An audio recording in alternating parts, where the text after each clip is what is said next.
एक बार की बात है, महात्मा बुद्ध प्रवचन दे रहे थे और उनके सभी शिष्य बड़े ही रुचि से उनके प्रवचनों को सुन रहे थे और पूछे गए सवालों के जवाब दे रहे थे। लेकिन उन सभी शिष्यों के बीच एक ऐसा शिष्य भी था जो चुपचाप और गुमसुम बैठा हुआ था। बुद्ध ने पहले ही दिन जब वह प्रवचन सुनने आया था तब से ही उसे नोटिस कर लिया था, लेकिन तब वह कुछ नहीं बोले।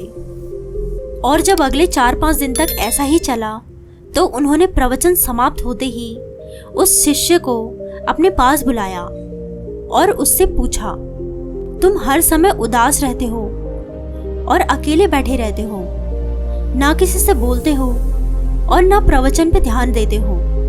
आखिर क्या बात है, मुझे बताओ, तुम्हें कोई परेशानी है? वह शिष्य थोड़ा हिचकिचाते हुए बोला, गुरुजी, मेरे अतीत में कुछ ऐसा हुआ जिसकी वजह से मैं बहुत परेशान रहता हूँ। बुद्ध ने उसे अपने घर बुलाया और वह शिष्य शाम के समय बुद्ध के घर गया तो उन्होंने उसे बिठाया और खुद किचन में शिकंजी बनाने चले गए। उन्होंने जानबूझकर शिकंजी में ज्यादा नमक डाल दिया।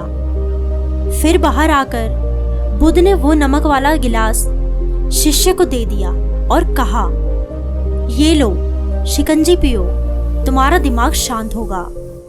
शिष्य ने गिलास पकड़ा और जैसे ही उसने एक घूंट पिया तो उसका मुंह अजीब सा बन गया, क्योंकि शिकंजी में तो बहुत नमक था।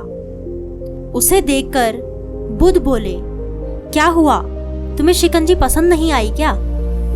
शिष्य ने कहा, नहीं गुरुजी, शिकंजी तो अच्छी है पर इसमें नमक बहुत ज्यादा है।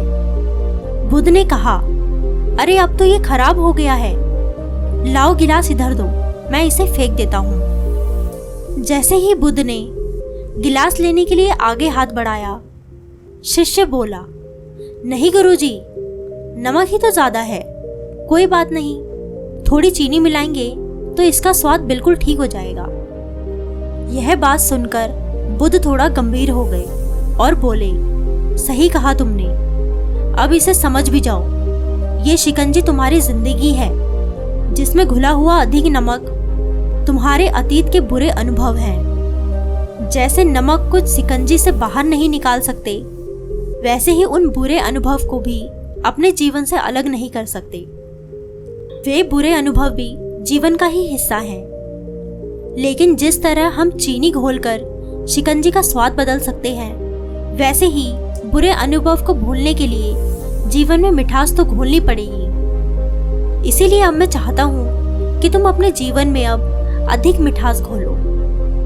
बुद्ध की यह बात वो अच्छे से समझ गया था और उसने निश्चय किया कि अब वह बीते हुए कल से परेशान नहीं होगा, क्योंकि जो हो चुका है उसे अब बदला नहीं जा सकता।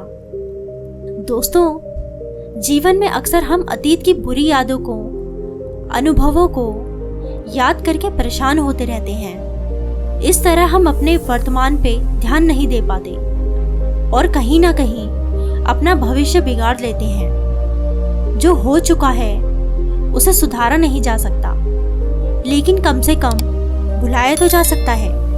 और उन्हें भुलाने के लिए हमें नई मीठी यादें आज ही बनानी होंगी। जीवन में मीठे और खुशनुमा लम्हों को लाइए, तभी तो जीवन में मिठास आएगी।